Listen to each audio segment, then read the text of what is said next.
I'm gonna do, son. That's all I need. That's what Jasmine had. Y'all, no lie, son.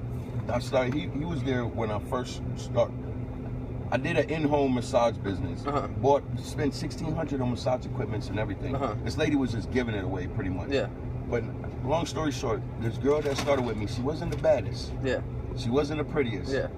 She made me the most money. Yeah, and she owned her own company in Minnesota. Yeah.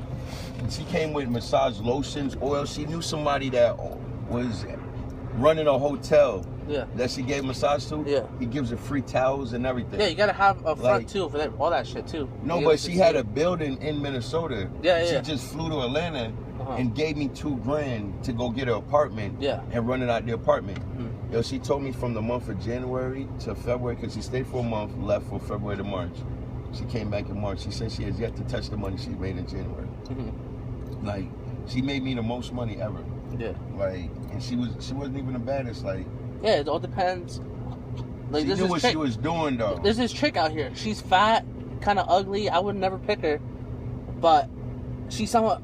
All the dudes pick her. Like, I'm like, how the fuck does she do it? And it's just all how she talks, her personality and shit. Yeah, it is. And she be getting mad money. She gets like 500, 700, like all the time. And I'm like, the fuck? He's like, oh, I only want to spend 200.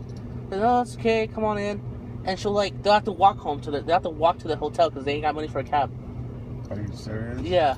Like, I have no idea how she does it.